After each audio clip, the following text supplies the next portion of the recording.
Indian hockey 2023 का start काफी interesting रहा है। पहले 3 महीने में ही हमने एक डिसअपॉइंटिंग वर्ल्ड कप कैंपेन देखा। मेंस टीम को उस डिसअपॉइंटमेंट से बाउंस बैक करते देखा प्रो लीग में। नए मेंस टीम कोच देखे, विमेन्स टीम को अपने 2022 के प्रोग्रेशन पे बिल्डअप करते देखा, कुछ अनाउंसमेंट्स और अवार्ड्स देखे और एक छोटा सा कंसर्न डेवलप होते देखा।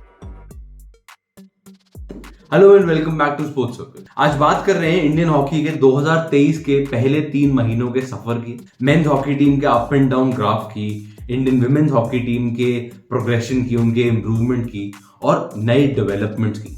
Let's go. साल की शुरुआत हुई मेंस हॉकी वर्ल्ड कप से। पिछले कुछ टाइम से हमारी मेंस हॉकी टीम धीरे धीरे करके इंप्रूव करती दिख रही है। टोक्यो ओलंपिक्स में हमने ब्रॉन्ज मेडल जीता, कुछ 40 साल बाद हमने ओलंपिक मेडल जीता है। कॉमनवेल्थ गेम्स में हम सिल्वर मेडल जीत के आए। तो इस वर्ल्ड कप में जाते हुए टीम के साथ एक्सपेक्टेशंस जुड़ी हुई थी फॉर श्योर, और स्पेशली क्योंकि ये घर पे था, उड़ीसा में हो रहा था पूरा टूर्नामेंट, होम फैंस कह लो, एक्सपेक्टेशंस ऑफ कंडीशंस की फेमिलियरिटी कह लो, तो उस वजह से एक्सपेक्टेशंस थी टीम के साथ। बट हम लोग क्रॉसओवर्स में ही क्रैश आउट कर गए, न्यूजीलैंड से हार गए, जो कि हमारा स्पोर्टिंग कुंडली में भूत है न्यूजीलैंड की टीम। तो ऐसे में एक ज्यादा डिसअपॉइंटिंग इसलिए भी था क्योंकि हम 9th फिनिश किए इस टूर्नामेंट में, जो कि आज तक का सबसे खराब परफॉर्मेंस है by any host nation world cup का। तो एक वो रिकॉर्ड जब नाम के साथ जुड़ जाता तो ऑब्वियसली अच्छा नहीं लगता। एंड टीम थ्रू आउट एक अजीब से प्रेशर में, एक ऐसा लग रहा था कि कभी निकले ही नहीं, कभी उस तरह से खेल ही नहीं पाए जिस तरह की उम्मीद थी हमको, और जिस तरह का उन्होंने प्रूव भी किया है पिछले कुछ टाइम में। तो वो एक बड़ा डिसअपॉइंटिंग फैक्टर था, क्योंकि ऐसा नहीं है कि हम अच्छा खेले पर सामने वाला और अच्छा खेल गया तो वी कांट ब्लेम एनीबॉडी। हम लोग अच्छा खेले ही नहीं कभी उतना जितना हम खेल सकते हैं, जितना हम खेले हैं पिछले कुछ टाइम में, और वो एक बड़ा डिसअपॉइंटिंग फैक्टर था इस वर्ल्ड कप का। इमीडिएट इफेक्ट जो हमने वर्ल्ड कप के बाद देखा वो सबसे पहला था ग्राहम रीड के ऊपर, जो इंडिया के कोच थे कुछ टाइम से। उन्होंने ओलंपिक्स में हमको मेडल भी जिताया 40 साल बाद। बट स्टिल इस तरह का परफॉर्मेंस टीम को कहीं ना कहीं तोड़ देता है और कोच के ऊपर इमीडिएटली रिस्पॉन्सिबिलिटी आ जाती है, और उन्होंने रिजाइन कर दिया वर्ल्ड कप के बाद। हॉकी इंडिया ने फिर इमीडिएटली शुरू किया अपना process for the next coach, और काफी लंबा प्रोसेस था बट फेयरली एक्सटेंसिव। काफी ज्यादा पैरामीटर्स उन्होंने अपने इंटरनली रखे हुए थे, और साउथ अफ्रीका के क्रेग फुल्टन फाइनली सिलेक्ट हुए as the coach of the men's national team. And बहुत इंप्रेसिव सीवी है इनका, to be very honest. 195 matches खेले हैं साउथ अफ्रीका के लिए हॉकी में, और उसके बाद जो इनका कोचिंग का जो इनका रिकॉर्ड रहा है वो बहुत बढ़िया रहा है। कुछ 25 साल का एक्सपीरियंस हो गया इनको ऑलरेडी। 2014 से 18 तक ये आयरलैंड नेशनल टीम के कोच थे, और 2016 ओलंपिक्स में 108 साल में पहली बार इन्होंने टीम को क्वालिफाई करवाया ओलंपिक्स के लिए। 2015 में यूरो हॉकी चैंपियनशिप में इन्होंने टीम को ब्रॉन्ज जितवाया, और इन सब अचीवमेंट्स में FIH coach of the year भी रहे 2015 के लिए। उसके अलावा इन्होंने 2018 में फिर बेल्जियम टीम के साथ असिस्टेंट कोच का रोल अडॉप्ट किया, और उसके बाद हमने देखा ही है कि किस तरह से बेल्जियम टीम ने 2018 में वर्ल्ड कप जीता, 2020 में टोक्यो ओलंपिक्स में उन्होंने गोल्ड मेडल जीता। उसके बाद अभी जो वर्ल्ड कप खत्म हुआ उसके अंदर वो सिल्वर मेडलिस्ट थे। तो अगेन इंप्रेसिव सीवी रहा है इनका नेशनल टीम्स के साथ। और अगर क्लब की बात करें, क्लब कोचिंग की बात करें, तो अभी हाल ही में इन्होंने बेल्जियन क्लब को, रेसिंग नाम के क्लब को, उन्होंने टाइटल जितवाया, लीग टाइटल बेल्जियम में, और Belgium coach of the year रहे पिछले साल के लिए। तो हमें एक ऐसे कोच मिल रहे हैं जिनका इंटरनेशनल पेडिग्री है, इंटरनेशनली प्रूवन है वो, एंड उस कोच को ऐसी टीम मिल रही है जो धीरे धीरे करके अपना कॉन्फिडेंस वापस बिल्डअप कर रही है। वो टीम नहीं मिल रही है जो इमीडिएटली वर्ल्ड कप के बाद टूटी हुई, कॉन्फिडेंस शैटर्ड। क्योंकि प्रो लीग में हमने एक बढ़िया अपॉर्चुनिटी को यूज किया है उस कॉन्फिडेंस को बिल्ड बैक करने के लिए। मार्च लेग जो था FIH प्रो लीग का, वो एक बढ़िया ब्लेसिंग इन डिस्गाइज बन के आया टीम के लिए कि जी अब आप अपना धीरे धीरे करके कॉन्फिडेंस थोड़ा सा बिल्डअप कर सकते हो, क्योंकि वर्ल्ड कप काफी ज्यादा डिसअपॉइंटमेंट था सबके लिए। एंड ये अपॉर्चुनिटी टीम ने ली, एंड बहुत बढ़िया तरीके से ली। हमने जो इससे पहले वाला लेग था, वर्ल्ड कप से पहले जो प्रो लीग का लेग था, उसमें 4 मैचेस खेले थे। 2 न्यूजीलैंड के अगेंस्ट जो कि हम लोग आराम से जीत गए थे, और 2 स्पेन के अगेंस्ट जो 1 ड्रॉ था और 1 हम हार गए थे। अभी जो 4 मैचेस थे, 2 जर्मनी और 2 ऑस्ट्रेलिया, एंड दोनों बहुत स्ट्रॉन्ग टीम्स। जर्मनी अभी अभी वर्ल्ड कप जीते हैं, ऑस्ट्रेलिया जिन्होंने हमें 7-0 हराया था कॉमनवेल्थ गेम्स के फाइनल में, और पिछले काफी टाइम से ऑस्ट्रेलिया हमारी एक बोगी टीम सी बनी हुई है, क्योंकि घूम फिर के हम लोग ऑस्ट्रेलिया से टक्कर मारते हैं, और घूम फिर के हम लोग को बहुत मुश्किल होती है उनको ओवरकम करने में। बट इस बार 4 मैचेस जो थे उसमें इंडियन टीम अनबीटन गई, चारों मैचेस हम लोग जीते और बहुत तगड़ा इंप्रेसिव परफॉर्मेंस मारा हमने। जो इंटरिम कोचेस रखे हुए थे इस टूर्नामेंट के लिए, इस लेग के लिए एटलीस्ट, डेविड जॉन और बीजे करियप्पा, उन्होंने बहुत तगड़ा दिमाग लगाया, बहुत ज्यादा अच्छे कॉम्बिनेशन, नई चीजें ट्राई की उन्होंने, नए प्लेयर्स को नए पोजीशंस में ट्राई किया उन्होंने, एंड ये वर्क करता दिखा। इंडियन टीम ने डोमिनेट किया इन चारों मैचेस में, फिजिकली इंटेंसिटी के साथ खेले। जो नई पोजीशंस की मैं बात कर रहा हूँ, मनप्रीत सिंह जो करंट इंडियन टीम में सबसे ज्यादा कैप प्लेयर है, सबसे ज्यादा मैचेस उन्होंने खेले हैं, उनको मिडफील्ड से डिफेंस में मूव किया। और जो पिछले कुछ टाइम से दिख रहा था डिफेंस की एक कमी, जो कि प्रेशर हैंडल नहीं कर पा रहे थे, जो कि गलतियां कर जा रहे थे, मनप्रीत सिंह के आने से थोड़ा सा एक सेंस ऑफ काम, एक सेंस ऑफ कंपोजर देखने को मेरा डिफेंस में, वो एक मास्टर स्ट्रोक था। And I am very sure Craig Fulton आगे जाते हुए ये चीज को दिमाग में रखेंगे जरूर। उसके अलावा हार्दिक सिंह जो पिछले कुछ टाइम से बहुत सही परफॉर्मेंस कर रहे हैं, पिछले कुछ टाइम से आप उनको गिन रहे हैं कि ये इंडियन टीम का फ्यूचर होने वाला है लंबे टाइम तक। उनको विंग से सेंटर में मूव किया और पिछले काफी टाइम से ये देखा जा रहा था कि फॉरवर्ड प्ले जो भी हम पीछे से आगे ट्रांजिशन मार रहे थे, काफी कुछ हार्दिक सिंह के थ्रू जा रहा था। एंड अब उनको जब सेंटर में मूव कर दिया है तो वो एक सेंस ऑफ कंट्रोल होता है जो मिडफील्ड में, जो अगेन वर्ल्ड कप में मिसिंग था, हार्दिक सिंह के बीच में खेलने से वो आ रहा था। और ट्रांजिशन भी हमारे ज्यादा अच्छे हो रहे थे, ज्यादा स्मूथ हो रहे थे। तो वो भी एक डेफिनेट चीज है जो क्रेग फुलटन रखेंगे दिमाग में। उसके अलावा जुगराज सिंह, सेल्वम कारथी, सुखजीत सिंह और कई नए प्लेयर्स को ट्राई किया और उन सबने इंप्रेस किया। पर सबसे बड़ी बात जो पहले भी बोली मैंने, इंटेंसिटी। इंडियन टीम अपने बेस्ट पे होती है जब इंटेंसिटी के साथ खेल रही होती है, जब डोमिनेट करके खेल रहे होते हैं, जब चढ़ के खेल रहे होते हैं। और वो अच्छे से दिखा इस प्रो लीग के 4 मैचेस में, ये मार्च लेग के। एंड यही चीज काफी टाइम पे मिसिंग भी थी वर्ल्ड कप के दौरान। तो ये जरूरी है वापस आए। अगर रिजल्ट की बात करें तो रिजल्ट में हमने ये देखा, पहला मैच हमने जर्मनी को हराया 3-2, फिर उसके बाद ऑस्ट्रेलिया को हराया 5-4, फिर जर्मनी को धोया हमने 6-3 से, फिर लास्ट जो था ऑस्ट्रेलिया के अगेंस्ट 2-2 रेगुलेशन टाइम फॉर 4-3 हम लोग शूट आउट में जीते। Again impressive performances through out, और इतनी स्ट्रॉन्ग टीम्स के अगेंस्ट अनबीटन जाना चारों मैचेस में, ये डेफिनेट एक साइन ऑफ इंप्रूवमेंट है एंड डेफिनेट एक बिग स्टेप फॉरवर्ड है इंडियन टीम के लिए। एंड कई लोग फिर बोलते हैं कि नहीं जी, प्रो लीग में तो लोग ट्राई करते हैं नई चीजें, हमेशा फुल स्ट्रेंथ टीम्स नहीं होती। इंडिया भी ट्राई कर रही थी चीजें एंड जिस तरह से जीते वो ज्यादा इंप्रेसिव है। इतना डोमिनेट करके हम लोग जीते हैं, 5-5 6-6 गोल मार के जीते हैं कुछ मैचेस में। तो वो एक डेफिनेट बड़ा स्टेप है हमारी टीम के लिए एंड ये एक अच्छा बेस सेटअप करके दे रहा है क्रेग फुलटन को आके अपनी आइडियोलॉजीज इंप्लीमेंट करने का। एंड उनके पास एक अच्छा टैलेंट पूल है इस टीम के साथ, वो एक डेफिनेट पॉजिटिव है सबके लिए। बट यहाँ पे ही 2 एक चीजें हैं जो दिमाग में रखने होंगी सबको, टीम मैनेजमेंट को, हॉकी इंडिया को और सबको। एंड यही एक थोड़ा सा कंसर्न भी देखे जाती है। हम इंटेंसिटी के साथ खेले, बहुत तगड़ी इंटेंसिटी के साथ खेले, एंड जैसे मैंने बोला, एंड सिर्फ मेरा ओपिनियन नहीं है, सभी सारे एक्सपर्ट्स का भी ओपिनियन यही है कि Indian team is at its best जब इंटेंसिटी पे प्रॉपर डोमिनेट करके चढ़ के खेल रहे हैं टीम्स पे सामने, फिजिकली हम इंपोज कर रहे हैं। वो चीज करने के लिए आपको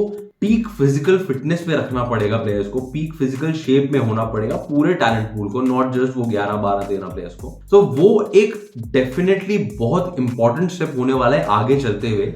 एंड जिस तरह से हमने कोचिंग के लिए अपना दिमाग लगाया, जिस तरह से हमने कोचिंग को इतना ज्यादा स्क्रूटनी के साथ कोच का हमने हंट किया, उसी तरह से फिटनेस एक्सपर्ट्स और जो फिटनेस टीम रहता है, फिटनेस सपोर्ट स्टाफ रहता है, उसका भी हमें अब नेक्स्ट सिलेक्शन करना चाहिए इंडियन मैनेजमेंट को, ताकि ये जो इंटेंसिटी है वो बनी रहे। उसके अलावा जो एक थोड़ा सा और बड़ा कंसर्न है वो है हमारा मेंटल ब्लॉक। मैंने पहले भी बात की कि हमारा एक मेंटल ब्लॉक दिखा था वर्ल्ड कप में, और ये सिर्फ वर्ल्ड कप में नहीं दिखा है, बहुत सारे बड़े टूर्नामेंट में दिख गया है रिसेंट टाइम में। हम ये जो प्रो लीग हैं और इस टाइप के सारे मैचेस बहुत बढ़िया खेलते हैं, लीग स्टेजेस में भी बढ़िया खेलते हैं, बट जहां पे भी हाई प्रेशर गेम्स की बात आती है वहां पे टीम चोक कर जाती है, वो गलत होगा बोलना, पर एक ब्लॉक दिखता है, उतने अच्छे से एग्जीक्यूट नहीं कर पाते हैं अपने स्किल्स को और ज्यादा प्रेशर ले लेते हैं। वो एक चीज हैंडल करनी बहुत ज्यादा जरूरी है। ग्राहम रीड ने जब हम लोग न्यूजीलैंड से हारे थे वर्ल्ड कप में क्रॉसओवर्स में, उसके बाद बोला भी था कि इंडियन मेंस टीम को, इंडियन विमेंस टीम को, बेसिकली इंडियन हॉकी को मेंटल कंडीशनिंग कोचेस की जरूरत है, मेंटल स्ट्रेंथ ट्रेनर्स की जरूरत है।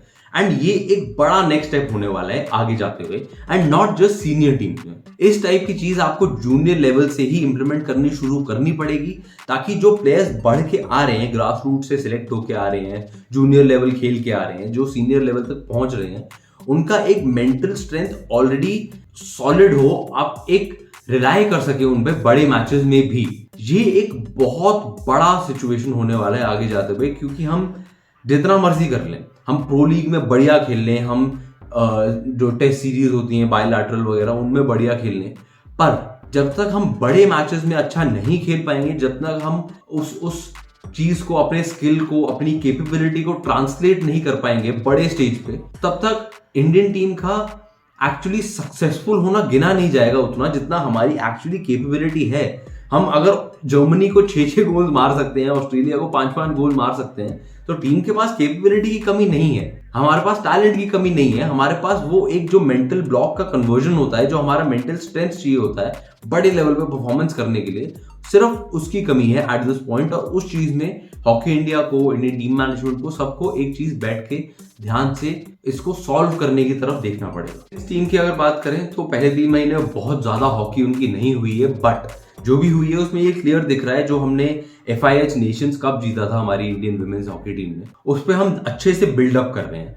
साउथ अफ्रीका के अगेंस्ट 4 मैच की सीरीज थी, उसमें हम 3 मैचेस जीते, 1 मैच ड्रॉ किया और काफी अच्छे परफॉर्मेंस से जीते हम लोग। उसके अलावा नेदरलैंड्स के साथ 2-3 फ्रेंडलीज थे, उसमें हम लोग हार गए, but again friendlies is where you try things, आप अपने कॉम्बिनेशन ट्राई करते हो, नए प्लेयर्स को चांस देते हो, पुराने जो सीनियर प्लेयर्स हैं उनको थोड़ा सा रेस्ट भी देते हो। तो फ्रेंडलीज के लॉसेस में रीड करना कुछ बहुत ज्यादा है नहीं कुछ करने को उसमें। उसके अलावा जो आप बात करो अगर, तो ओवरऑल जो हेल्थ दिख रही है विमेन्स हॉकी की, वो अच्छी दिख रही है, वो धीरे धीरे करके ग्राफ ऊपर जा रहा है, and that is a sure shot positive sign. फिर अभी लास्ट वीक हॉकी इंडिया के अवार्ड्स हुए, 5th annual hockey India awards, और उसमें हार्दिक सिंह जीते men's player of the year, और Savita Punia Indian women's team की कैप्टन, वो जीती women's player of the year.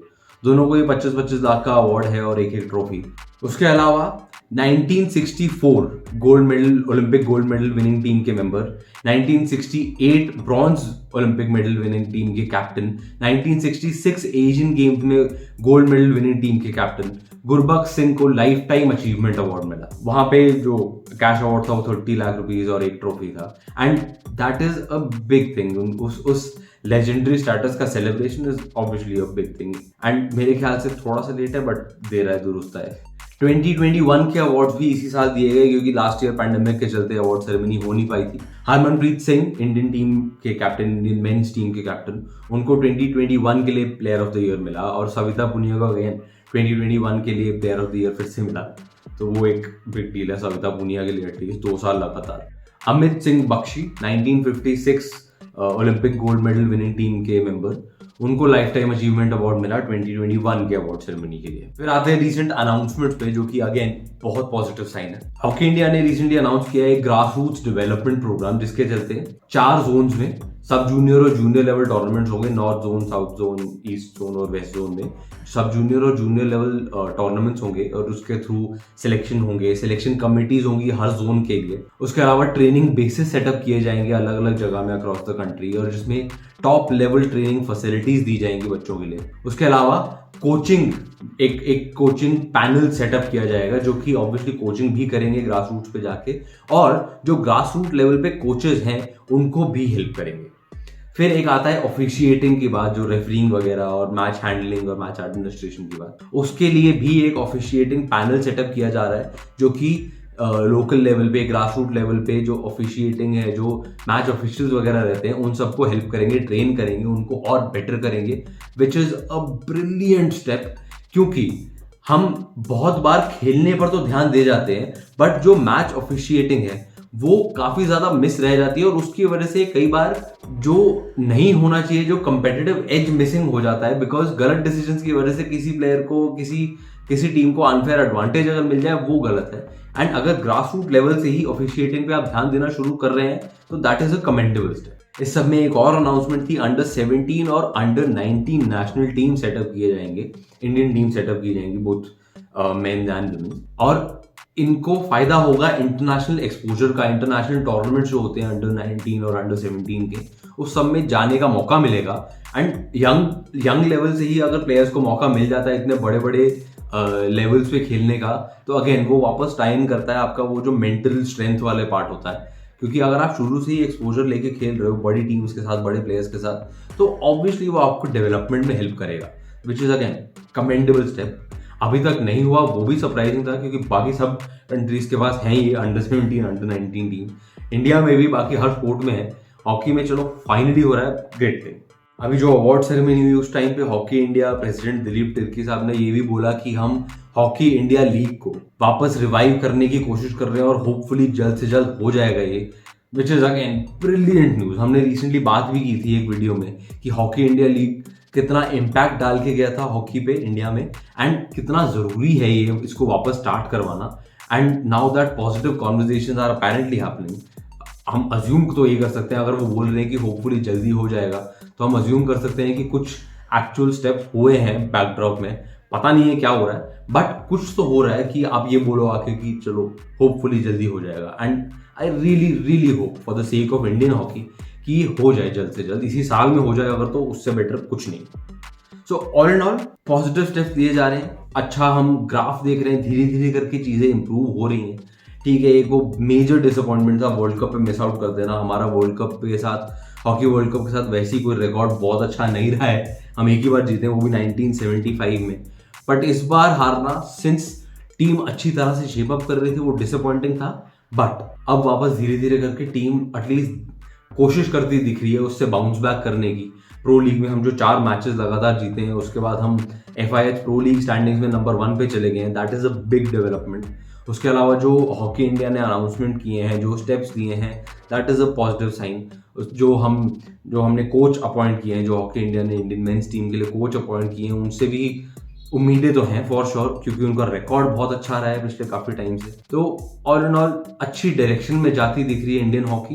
Hopefully इसी डायरेक्शन में चलती रहे, विमेन्स हॉकी को भी और ज्यादा चांसेस मिले, और ज्यादा मौके मिले प्लेयर्स को अलग अलग लेवल्स पे खेलने के। और इस साल एशियन गेम्स भी हैं, जहाँ पे हम लोग कोशिश करेंगे कि फिर से गोल्ड मेडल आए हॉकी का। अगेन अगला जो ओलंपिक साइकिल है, अगले साल ही है ओलंपिक्स, अभी से ही शुरू हो गई है उसकी तैयारी। एंड होपफुली हम ब्रॉन्ज जीते थे लास्ट ईयर मेंस टीम, इस साल गोल्ड तक जाएं। पिछली बार विमेंस टीम 4th आई थी, इस साल होपफुली एक मेडल आए विमेंस टीम का, यही है उम्मीद आज की डेट में। बाकी आपका क्या सोचना है इस पूरे चीज को लेके, अभी हॉकी की हेल्थ को लेके बेसिकली, जो ये अभी अनाउंसमेंट्स हुए हैं, जो ये स्टेप्स हुए हैं, उनसे आपकी कितनी एक्चुअली एक्सपेक्टेशन है, आपके हिसाब से कितने ट्रांसलेट हो पाएंगे ग्राउंड लेवल तक, वो हमें नीचे कमेंट्स में जरूर बताएं। वीडियो अगर पसंद आया तो प्लीज इसे लाइक दबा दो नीचे, और ज्यादा से ज्यादा लोगों के साथ शेयर करो जितना हो सके। अगर इस तरह का कंटेंट पसंद आ रहा है आपको, तो चैनल को सब्सक्राइब जरूर कर दें, ताकि इस बढ़ती स्पोर्ट्स लविंग कम्युनिटी का आप हिस्सा बन पाए। मिलते हैं आपसे अगले वीडियो में।